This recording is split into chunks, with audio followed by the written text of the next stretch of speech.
ช่วงนี้สถานการณ์ระหว่างสหรัฐกับอิหร่านกลับมาตึงเครียดอีกครั้ง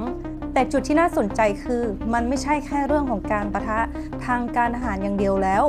ตอนนี้เกมเริ่มซับซ้อนขึ้นเพราะมีทั้งแรงกดดันในสนามและการส่งสัญญาณทางการทูตเดินไปพร้อมกันถ้าดูจากท่าทีของทรัมป์ตอนนี้จะเห็นภาพชัดว่าเป็นการส่งสัญญาณ2 ทางพร้อมกันด้านหนึ่งคือเปิดทางให้เจรจาได้ลดเงื่อนไขบางอย่างลงเพื่อหาข้อตกลงใหม่แต่อีกด้านหนึ่งยังคงท่าทีแข็งกร้าวและใช้แรงกดดันทางทหารต่อเนื่องเหมือนกำลังบอกว่าคุยได้แต่ยังไม่ถอยอีกจุดหนึ่งที่ตลาดจับตาหนักมากคือช่องแคบฮอร์มุซเพราะนี่เป็นเส้นทางสำคัญของการขนส่งน้ำมันโลกถ้าพื้นที่นี้มีความเสี่ยงมากขึ้นผลกระทบจะไม่ได้หยุดแค่ในตะวันออกกลางแต่จะลามไปถึงราคาพลังงานต้นทุนโลกและบรรยากาศการลงทุนทันทีขณะเดียวกัน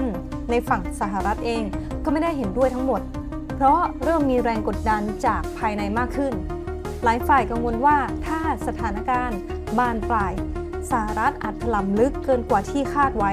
ทั้งในเรื่องของการส่งกำลังภาคพื้นดินและงบประมาณสงครามที่อาจสูงขึ้นเรื่อยๆส่วนฝั่งอิหร่านก็กำลังยกระดับการควบคุมภายในประเทศมากขึ้นเพื่อรับมือแรงกดดันจากภายนอกขณะที่อิสราเอลเองก็ไม่ได้เร่งปิดเกมในระยะสั้นแต่ดูเหมือนจะเลือกเล่นเกมระยะยาวมากกว่าคือไม่ได้มองแค่วันนี้หรือพรุ่งนี้แต่มองไปที่ผลลัพธ์สุดท้ายของสงครามมากกว่า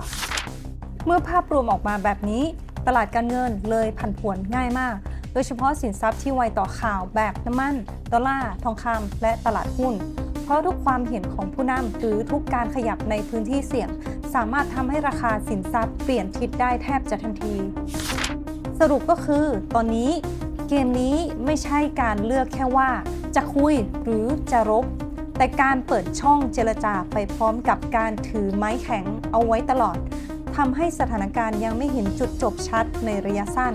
และสิ่งที่ต้องกังวลมากที่สุดก็คือความผันผวนที่อาจอยู่กับตลาดต่อไปอีกสักพักใหญ่ค่ะ